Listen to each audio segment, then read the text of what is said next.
All right, so there was a recent announcement because the Bank of Canada had a meeting, and that definitely affects our rates. So I'm with Sasha here, mortgage broker. So Sasha, tell us what happened.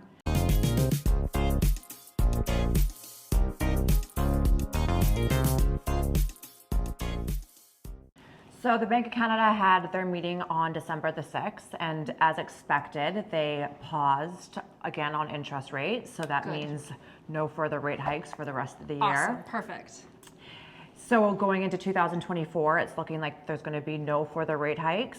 There's a lot of contributing factors. Our GDP is a lot slower.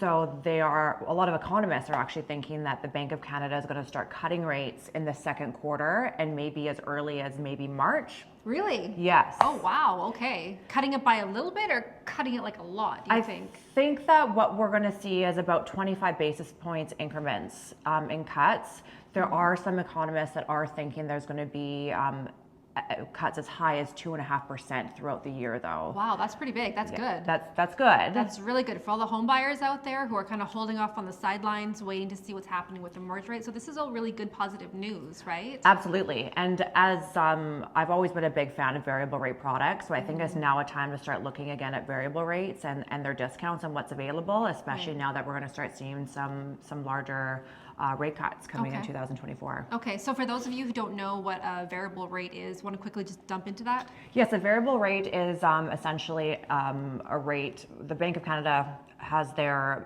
overnight rate right now at 7.2%. There's 10 meetings throughout the year. They decide on whether or not rates are going to hold steady, go up, go down.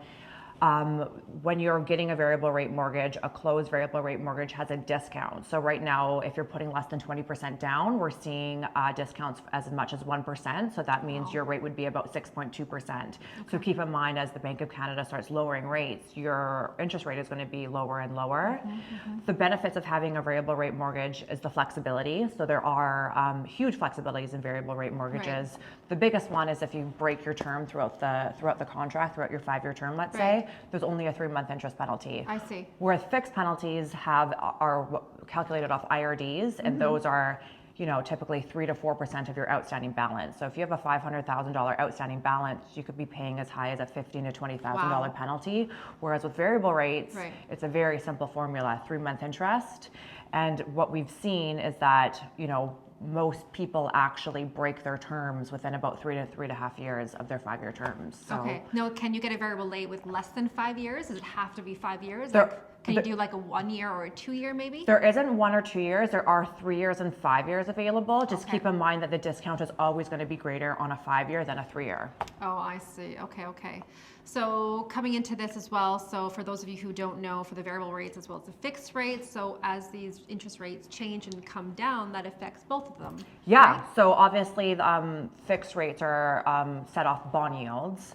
Bond yields are the factors that set bond yields apart are going to be this kind of similar to what the Bank of Canada uses to price out the overnight rate. So unemployment, inflation, GDP. So what we've seen since the Bank of Canada held interest rates again is that the bond yield has actually been dropping gradually. Okay. So we are seeing actually huge fixed rate drops. So going into the new year, I think there's actually going to be a lot more fixed rate promos also. Okay. However, if you're going to be buying in January, February, I'm still kind of encouraging people to take shorter terms if you want a fixed rate. But as 2024 carries on, we're going to start seeing some lower 3-year, 4-year, and 5-year rates. Okay, now coming up to almost the new year, do you think there's going to be another announcement before the new year ends, or no? There's no more Bank of Canada meetings actually, so we're good to go for 2023. We've made it, but 2024, the first meeting is in January, and I am going to say it again. I think they're going to hold steady again. Okay, well, we all hope. So that's fantastic. Thank you so much for sharing some insight with us. So if anybody has any mortgage questions or real estate questions, you can definitely reach out to myself for real estate needs. But if you need anything to do with mortgage, or you want to sit and have a coffee and learn about it, you're going to want to reach out to Sasha here, and I'll leave her contacts down below. Thank you.